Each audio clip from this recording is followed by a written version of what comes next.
Yo, what is going on, guys? Orange Rotor here, back from a video, and today we'll be doing a little walk around in my car. I'll be showing you guys what I've done to it, what's going on with it, what I got going on, future plans and all that. And a couple things about the channel. One, I'm probably gonna be changing the channel name. It's gonna be my name and part of my last name, most likely, which is what most of my other social media platform names are.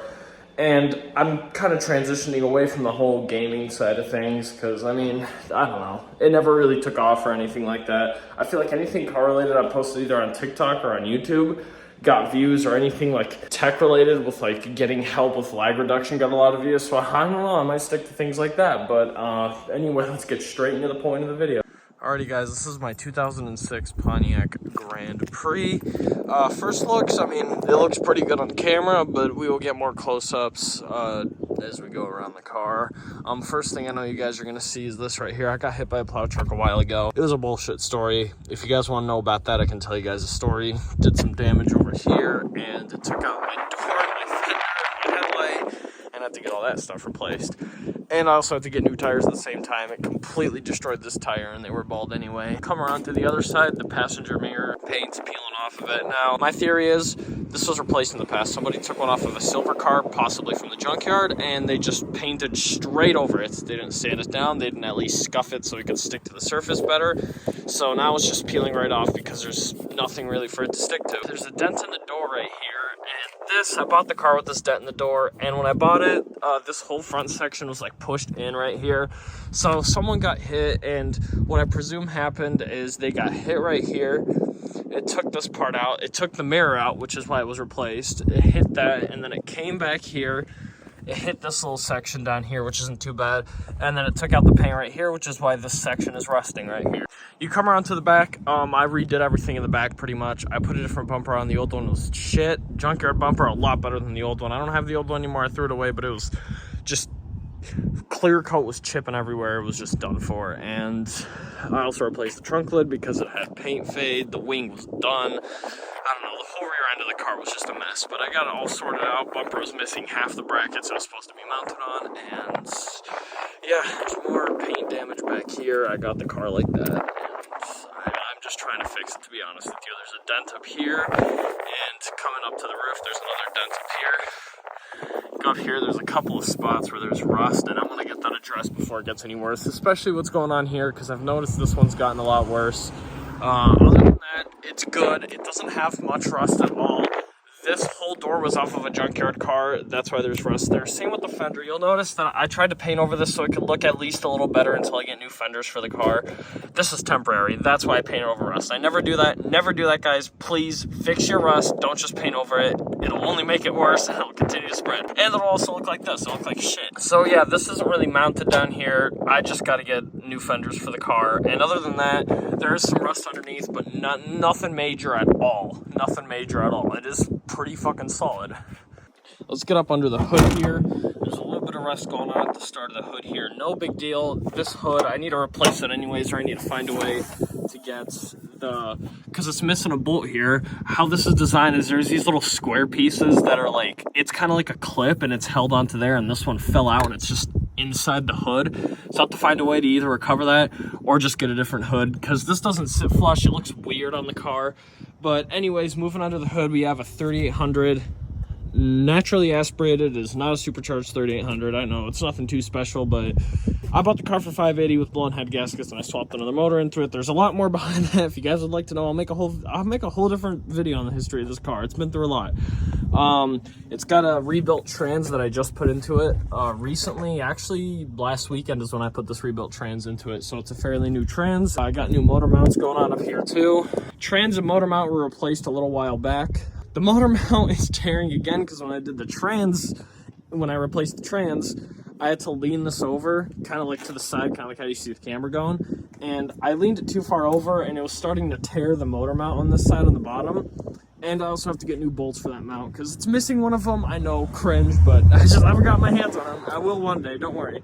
This car is riding on some Forte wheels. I know, it's some fucking rep bullshit, but who cares? I got them from the junkyard, $120 for the whole set of 4 wheels, and I'm not going to complain for the price I got them for. It's better than the stock ones I had. They were horrible. They came with tires, too, which I've replaced once already, which I need to replace again, because they're starting to go bald again, especially the ones in the rear. car also needs an alignment, and yeah. Coming over to the interior, it's a base model. Nothing too crazy. This door panel here, it's held on in a lot of questionable ways. We're not going to talk about that, okay? I need to find new clips for the door panel. This thing is fucked. I might get a new door panel, but then my speakers, they're mounted weirdly. The crossover box for the speaker in the door, because I have aftermarket speakers and tweeters, which I did have to do a little bit of fab work to fit this tweeter and on both sides, if it'll focus. Yeah, it's fabbed on both sides, and trash is just flying everywhere because of the wind right now. But I'm hoping I can get that sorted. We come over here to the steering wheel as we get inside the car, and right here, there's some peeling on the steering wheel. Nothing too big. I was thinking of just taking the rest of this off and rocking with like the light black, like dark grayish look that's going on underneath there. Just base model gauge cluster. I got a power acoustic CarPlay radio in here. This was like $100 on sale at Walmart because they were trying to get rid of them, and it works great. It's a WMH7S1. You can find them for like between 100 to 130 on Amazon or eBay. It's a very good budget radio, and I recommend it. It has plenty of EQ settings for anyone that's wondering. Come over to the other side. This door panel is in a lot better shape. I'm not going to walk around and open the door, but it's not like springing back and peeling off like the one on the driver's side. I got a Down for Sound shop sticker. We will get to everything sound related here in a second. And this is the whole front. I keep it clean. I need to vacuum it out. I need to give it a detail. But other than that, there's not shit everywhere. I don't like it like that. A compartment here, just a bunch of extra stuff, a flashlight, an old harness. In the back, it's pretty basic. Just a back seat. There's nothing at all back here, really, that you guys need to see. It's just empty. This is something for class. Our first, we'll be going over the sound in the back. In the rear deck, we've got some Hiphonics 6x9 speakers. Custom mounted into the factory brackets, as you can see. And I don't know, the rear deck, it's a tiny bit rough. I tried to cut out the holes because the speaker girls are like too big, but this is all sagging down here now, and it's not staying up like it's supposed to. But you know, whatever. It's a clean back seat. Door panels are in good shape. In the front, this is kind of an Amazon brand. We're rocking MB Quart 6.5-inch component speakers in the front, and they sound great. And this is all in the factory. I don't think it has a factory amplifier. So what I'm thinking is going on is it's running off the head unit's amp. And honestly, for what it is, it sounds great with the way I have it EQ'd. There's no distortion. There's no problems like that. So that's what I love about it. If you can do things on a budget, go ahead and do things on a budget. I highly recommend it.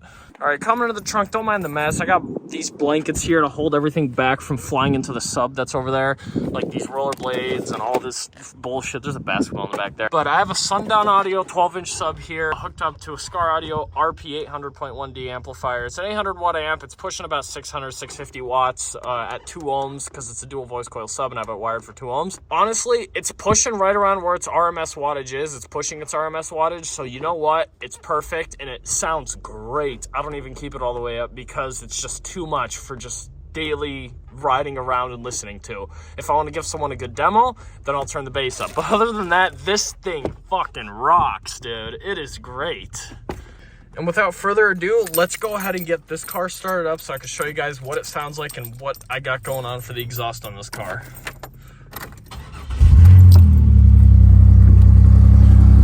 There's a bit of an exhaust leak in the middle. I have to weld up, no problem. We'll get that fixed soon. But if we come to the back here, this is a cold start.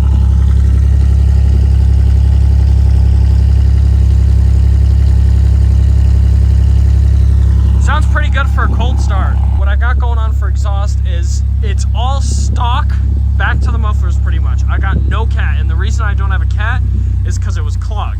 I had issues with no acceleration, and the cheapest option was just to hollow out the cat and put it back in. So I hollowed the cat out, so I'm catless with the resonator and 2 mufflers. The mufflers, they are Cherry Bomb turbo mufflers. They are not the obnoxious Cherry Bombs, and this was way less obnoxious when there was actually a cat in the car.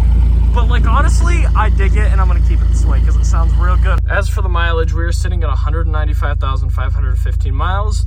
We are about 93K miles on the motor, and obviously 300 miles on the new trans. We do have a check engine light, and that check engine light is because of the catalytic converter and only the catalytic converter. It's a P0420 code, and it's not going to affect anything. I don't even have a cat in the car. I mean, there's nothing really that can be damaged. I have plans, honestly, to put a cat back in the car, even though I said I was going to keep it the way it is. But, you know, we can never just keep it the way it is. Alrighty, we're getting out into the street here, and we're gonna do a 35 roll. Nothing too crazy. This thing at a 35 roll pulls for no reason, by the way. For no reason at all, it pulls. We're almost at 35. Let's get it. Alrighty. A little bit of pops there, but you need to be in person to feel how it pulls, because honestly, for an NA stock 3800 with just a cat delete, essentially, and a little bit of exhaust modification, it really isn't that bad. Add the rebuilt transmission onto that too, but it's really not bad at all. Like, it pulls for what it is. It's a fun little daily, I'll tell you guys. If you guys want a fun little daily and you don't mind putting a little bit of money into making it more reliable for, like, you know, beating on it and stuff like that, get yourself a Grand Prix. The trans is the weak point, but if you put a rebuilt trans in it, you can have some fun with it. It depends. If you get a low mileage one, then you'll probably be good, but these 4T65 transmissions that are in these cars, they are nothing but problematic over time. Like, past 100K miles, they are problematic. And I want to tell you guys that anything over 100K, it's a bit of a gamble on the trans. And I'll just tell you there, because I've gotten several used transmissions that I've put into this car, and both of them have been junkyards. Both of them have been sub 100K. One of them was 120K, but the other one was a sub 100K mile trans, and they both went out on me. So I can't trust it. So it's got a rebuilt unit in it finally, and it's running great. And from inside, the car doesn't sound too bad at all. I wish I could do the equalizer downpipe. It's expensive, but I wish I could do the equalizer downpipe, so that way I can get a way better sound out of this V6. And even then, it still won't sound like a VQ or nothing like that. These are unique sounding V6s. And we're sitting at a stoplight, and I'm not going to launch it because I don't want to beat on it too crazy. But I'm going to show you guys what a 35 roll is with the camera pointed at the speedometer, because honestly, that's probably the best way I can get a 35 roll for you guys. So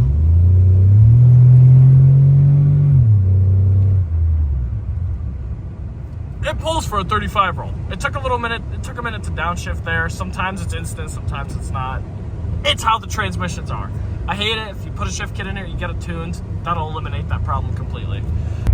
So I want you guys to let me know, what do you think the best thing moving forward for this channel is? Is it going to be car content? Perhaps. I feel like that's what's been getting views for me. Like I said at the start, my TikTok, which by the way is slow 3800, and the O and the slow is a 0. So slow 3800 is my TikTok if you want to check out those. And those, like any mechanic videos or anything like that, they've been getting the most views. So I think I'm going to stick to those. And even on YouTube, I've noticed anyone who posts car content, even smaller YouTubers, they get a decent amount of views for it. Alrighty, we are coming close to our destination, the Bresler Lake Reservoir. It's a nice place. I apologize for the jank-ass camera angle. I really don't want to adjust the stand that it's on because it's kind of a pain in the ass to adjust again. And I also apologize for all the wiggling and vibrations going on with the camera. You know, it ain't a luxury car. It rides how it rides, but it doesn't ride bad at all, I'll tell you that much. Alrighty guys, we are arriving to our location. I'm gonna go up towards the reservoir area, not towards the big ass parking lot at the bottom that has absolutely nothing in it. It's a nice view up here. I like it up here. This is like a little spot I come to whenever I want to chill out or get the hell out of my dorm, pretty much, you know? I feel like I haven't done many 0.5s for you guys. Actually, I haven't done any, but God, it's a much better camera angle. It's that zoomed in bullshit. I'll try my best in editing to, you know, make it look as presentable. But here's the reservoir. It's a pretty nice little area. Come here and take pics. Here's the car, just chilling. Not bad at all. I like it here. I like taking pics of it here. I like taking pics of it down there, but obviously I can't for reason. This has pretty much been the video. I hope you guys enjoyed the video. I hope you guys enjoyed the tour of the car. Let me know what other content you guys want to see, and you know what? I'll post it for you guys. We'll see what we can do. We'll see what I can do, and we'll see where the channel goes from there. But peace out, guys.